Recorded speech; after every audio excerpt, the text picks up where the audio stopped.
Hello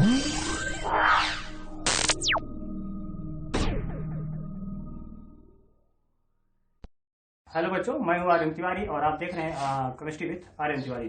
तो हमने last video में बात किया था जो है सांद्रता कैसे व्यक्त करते हैं, उसमें कुछ हमने देखा था द्रव्यमान प्रतिशतता, आयतन प्रतिशतता, ठीक है। तो वो सब हमने देखा था और इसमें हम वीडियो में बात करेंगे नॉर्मलता, मोलरता और मोलरता क्या होता है और उससे रिलेटेड जो है कुछ इंपॉर्टेंट क्वेश्चन के बारे में बात करेंगे। तो यहाँ पर देखते हैं, पहले हम नॉर्मलता की बात करते हैं, ठीक है।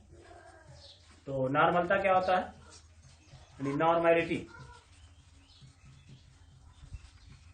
ठीक है। लिखेंगे 1 लीटर विलयन में उपस्थित ग्राम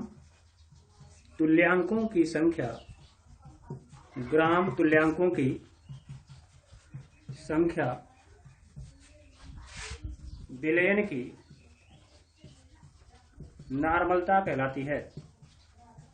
नॉर्मलता कहलाती है,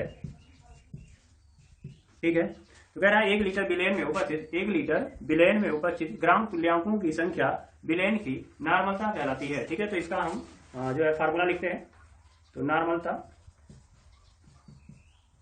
को हम एन से डिनोट करेंगे, उसके बाद लिखेंगे यहाँ पर कह रहा है ग्राम तुल्यांकों की संख्या, तो इसी को हमें ऊपर लिखना है, यानी लिखेंगे ग्राम तुल्यांकों की संख्या डिवाइडेड बाई क्या हो जाएगा, कह रहा है कितने में है, 1 लीटर में है, ठीक है। तो 1 लीटर विलयन है, तो यानी विलयन का आयतन लिखेंगे। किस में लिखना है, या तो लीटर में लिखेंगे तो यहाँ ये लीटर लिखेंगे, या तो अगर ml में लिखने हैं तो ml लिखेंगे और यहाँ से क्या करेंगे 1000 से हम मल्टीप्लाई कर देंगे। तो दोनों बात है, आप यहाँ से या तो लीटर लिखिए तो आप 1000 से मल्टीप्लाई नहीं करेंगे, अगर यहाँ ml में कन्वर्ट करें तो यहाँ पर क्या करेंगे आप 1000 से क्या करेंगे यहाँ मल्टीप्लाई कर देंगे, ठीक है। अब बात करते हैं कि ग्राम तुल्यांकों की संख्या को हम कैसे निकालते हैं। तो ग्राम तुल्यांकों की संख्या, तो ग्राम मतलब क्या हो गया, विलेय का द्रव्यमान, ठीक है। ये हो जाएगा विलेय का द्रव्यमान। तो इसको हम या तो लिख सकते हैं इसी फार्मूले को, यानी n बराबर लिख सकते हैं विलेय का द्रव्यमान। अगर हम विलेय को हम क्या करते हैं, द्रव्यमान को हम WB से रिप्रेजेंट करते हैं, तो इस तरह से लिखेंगे।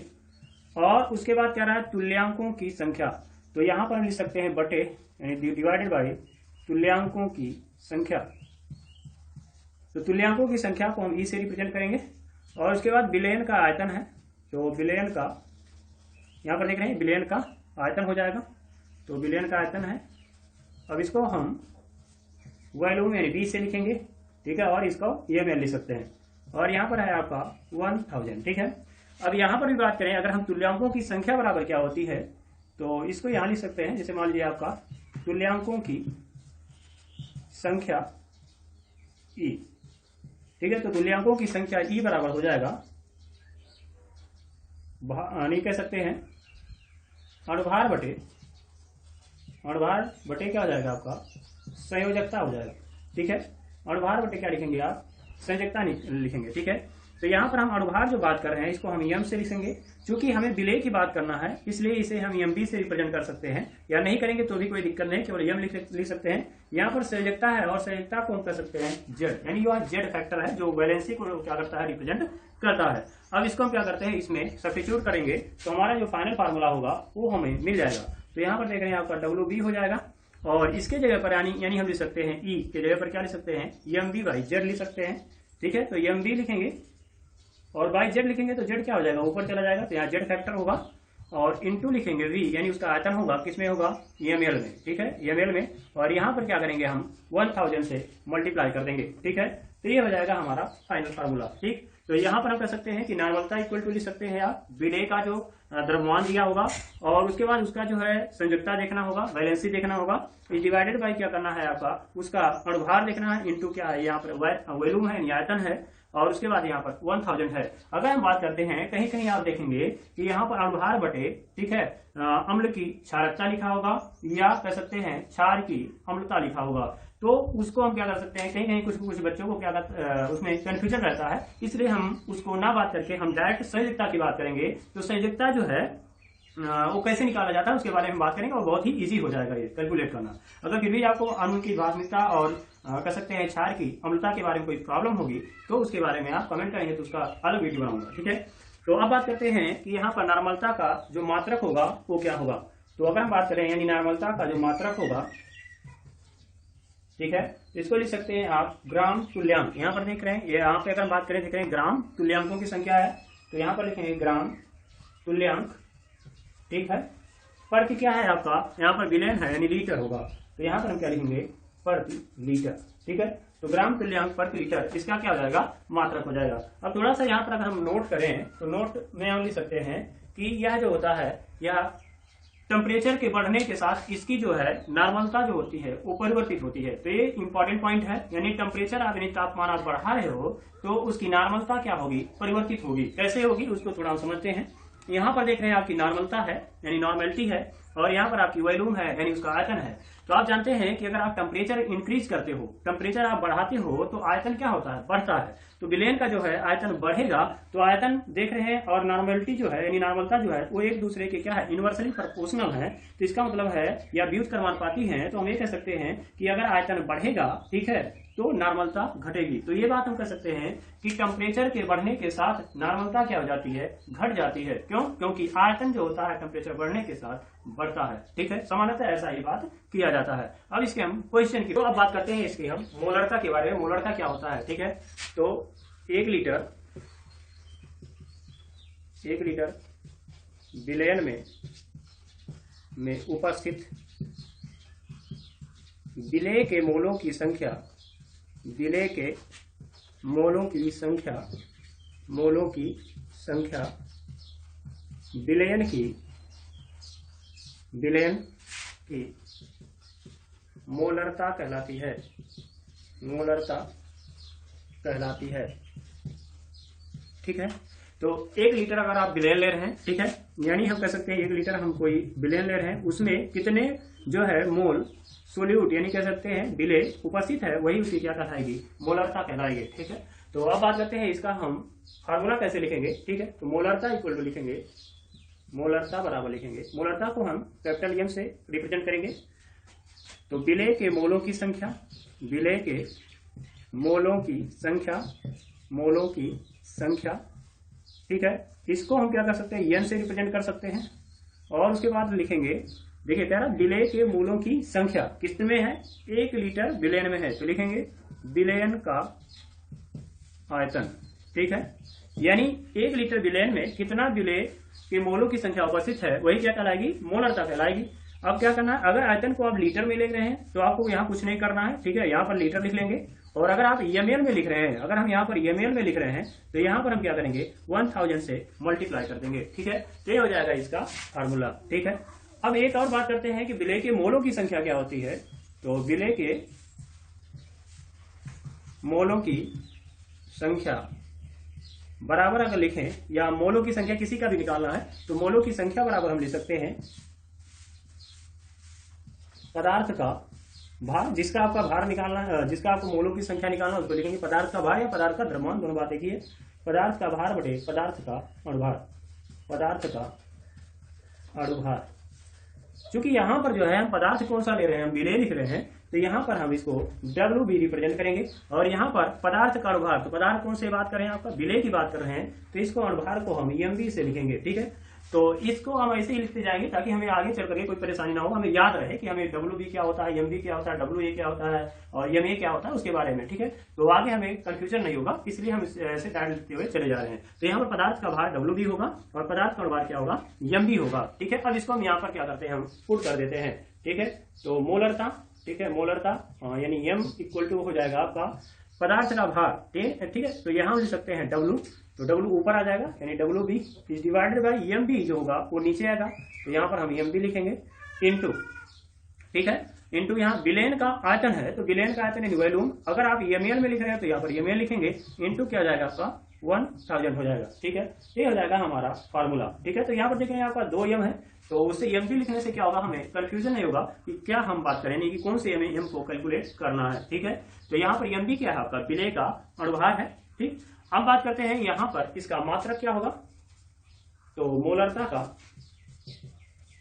का मात्रक, ठीक है। तो मोलरता का मात्रक क्या है आपका मोल है, ठीक है। मोलों की संख्या यानी मोलों की संख्या का मात्रक क्या होगा मोल, और आयतन क्या है लीटर में है, तो इसका मात्रक क्या होगा आपका मोल प्रति लीटर, ठीक है। मोल प्रति क्या हो जाएगा लीटर हो जाएगा, ठीक है। अब बात करते हैं कि यह जो है इसका क्या ताप पे प्रभाव पड़ेगा, ठीक है। तो ताप के प्रभाव से क्या मोलरता चेंज होगी या नहीं होगी, तो हम बात करेंगे आयतन की। तो यहाँ पर देख रहे हैं आयतन दिया हुआ है, तो इसका मतलब क्या हो गया कि आप टेम्परेचर जब बढ़ाओगे तो आयतन बढ़ेगा, तो आयतन बढ़ेगा तो मोलरता क्या हो जाएगी घट जाएगी, यानी टेम्परेचर के बढ़ने के साथ मोलरता घटती है, इसलिए हम कहेंगे यह टेम्परेचर डिपेंडेंट होता है, यानी हम कह सकते हैं यह टेम्परेचर पर निर्भर होता है, ठीक है। अब बात करते हैं नॉर्मलता हो गया हमारा, मोलरता हो गया। अब बात करते हैं हम मोलरता की, ठीक है।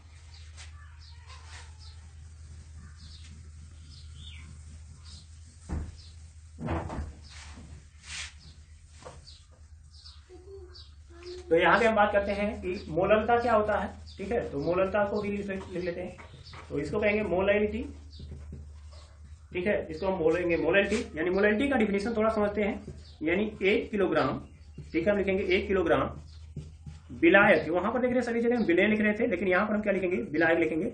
1 किलोग्राम विलायक में उपस्थित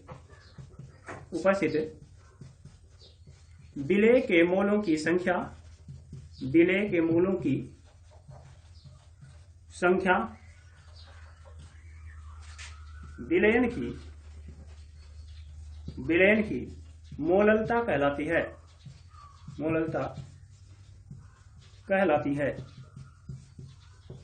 ठीक है। तो हम कहेंगे कि 1 किलोग्राम विलायक, हमें क्या करना है, यहाँ पर कोई 1 किलोग्राम विलायक लेंगे, ठीक है, और उसमें हम जितने विलय के मोलों की संख्या को घोलेंगे उसकी क्या कहलाएगी मोललता कहलाएगी, ठीक है। यानी 1 किलोग्राम विलायक में जितने मोलों की संख्या, विलय के मोलों की संख्या उपस्थित होगी वही उसकी मोललता कहलाएगी, ठीक। तो 1 किलोग्राम विलायक में उपस्थित विलय के मोलों की संख्या विलयन की मोललता कहलाती है। अब इसकी बात करते हैं कि इसका फार्मूला क्या होगा, तो यहां लिखते हैं मोललता। मोललता को हम स्मॉल m से रिप्रेजेंट करेंगे यहाँ पे।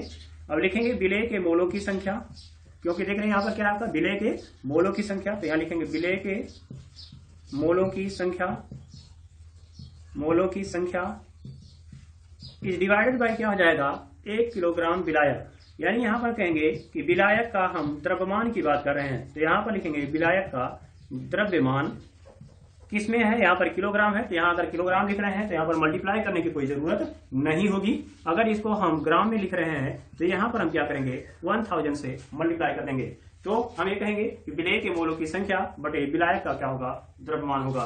अब इसको हम जानते हैं, अभी हमने देखा कि विलय के मोलों की संख्या को हम क्या लिख सकते हैं विलय का भार बटे विलय का अणुभार। तो विलय के भार को हम WB से लिखेंगे और अणुभार, विलय का अणुभार क्या होगा MB लिखेंगे, इंटू कह रहा विलायक का द्रव्यमान, यानी विलायक का भार भी हम कह सकते हैं, यानी हम कह सकते हैं WA होगा, इसको हम A से रिप्रेजेंट करेंगे। विलायक के लिए हम क्या लिखेंगे A लिखेंगे, और इसको हम लिखेंगे ग्राम में, किसमें लिखेंगे ग्राम में, और यहाँ पर हम 1000 से मल्टीप्लाई कर देंगे और ये हो जाएगा आपका मोललता, ठीक है।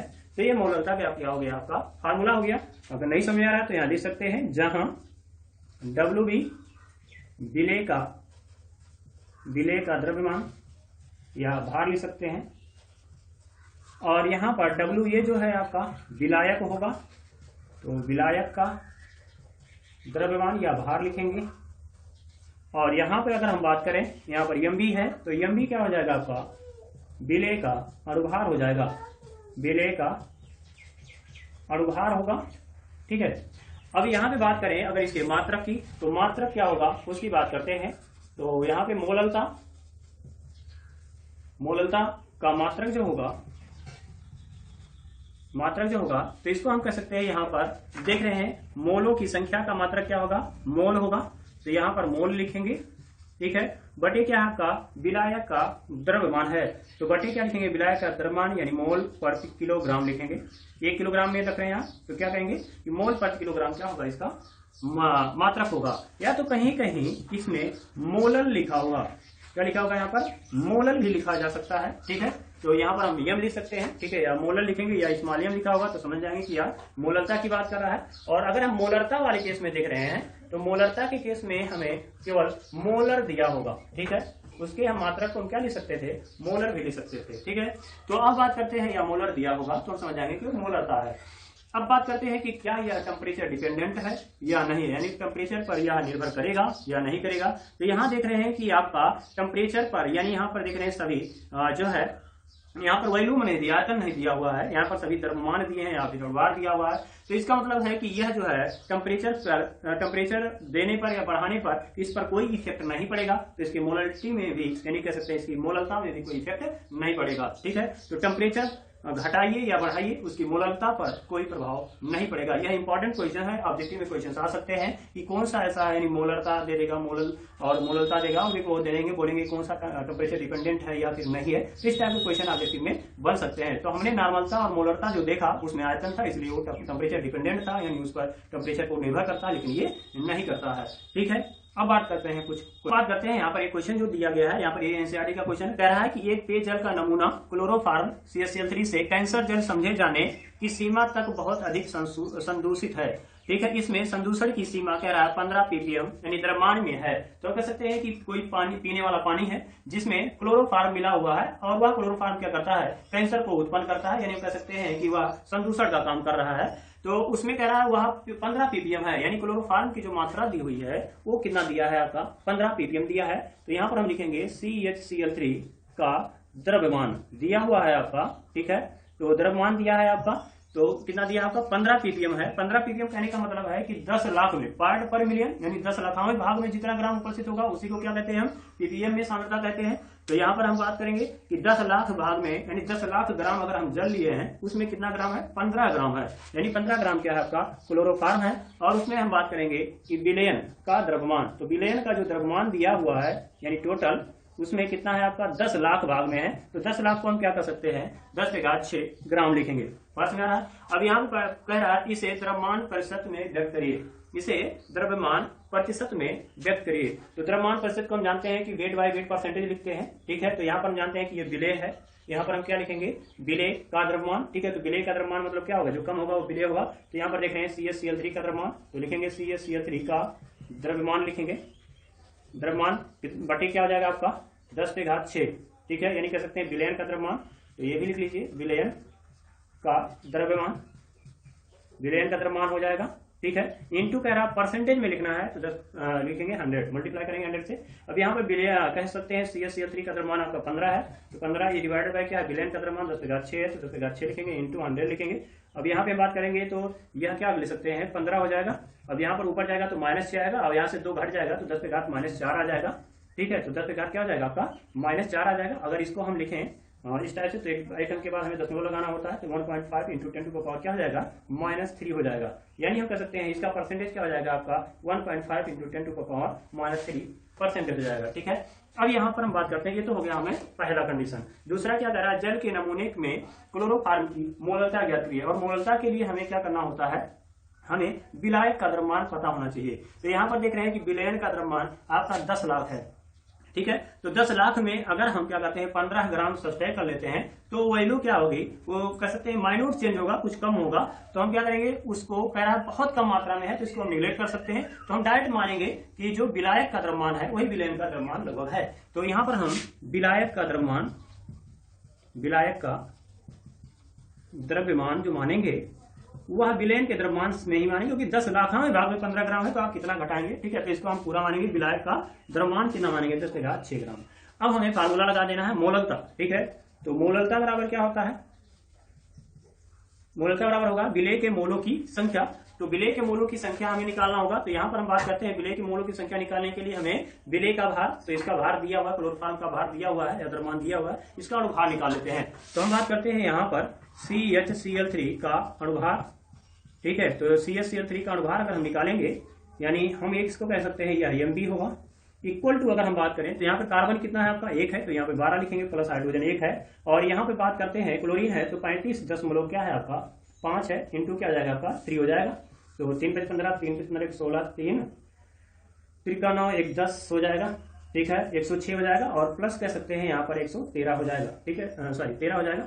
तो हम कह सकते हैं कि यह हो जाएगा 119.5, यानी 119.5। ठीक है, मोल पर ग्राम हो जाएगा, यानी इसका कह सकते हैं कि अणुभार जो होगा क्लोरोफॉर्म का 119.5। समझ में आया। तो यहाँ पे बात करेंगे कार्बन का परमाणु भार 12, हाइड्रोजन का परमाणु भार 1, क्लोरीन का 35.5 होता है जिसमें 3 है, तो 3 से मल्टीप्लाई करेंगे तो इतना आ जाएगा, यानी 111.95 मोल प्रति ग्राम हो जाएगा। अब बात करते हैं हमें मोलों की संख्या डायरेक्ट निकाल लेते हैं। तो हम बात करते हैं कि क्लोरोफॉर्म के मोलों की संख्या निकालें। क्लोरोफॉर्म के मोलों की संख्या बराबर क्या हो जाएगा, तो मोलों की संख्या बराबर हो जाएगा भार बटे क्या हो जाएगा, भार बटे क्या हो जाएगा, अणुभार हो जाएगा। तो भार आपका दिया हुआ है आपका 15, ठीक है, तो हो जाएगा 15 बटे क्या हो जाएगा आपका 119.5, ठीक है। ये हो जाएगा हमारे मोलों की संख्या, ठीक है। अब बात करते हैं यहाँ पर मोलरता की। तो मोलरता निकालेंगे, तो मोलरता बराबर क्या होता है, मोलों की संख्या होती है। तो यहाँ पर मोलों की संख्या लिख लेंगे, तो हो जाएगा आपका मोलों की संख्या किसका, क्लोरोफॉर्म की। तो लिख सकते हैं या तो CaCl3 के मोलों की संख्या पूरा लिख लेंगे, मोलों की संख्या बटे क्या हो जाएगा, विलायक का द्रव्यमान हो जाएगा, इनटू क्या हो जाएगा, अगर द्रव्यमान को हम ग्राम में लिख रहे हैं, ठीक है, तो ग्राम में लिखेंगे। तो यहाँ पे क्या करेंगे, 1000 से मल्टीप्लाई कर देंगे। तो मोलों की संख्या देख रहे हैं आपका 115 है, डिवाइडेड बाय हो जाएगा 15 है, और उसके बाद 119.5 होगा।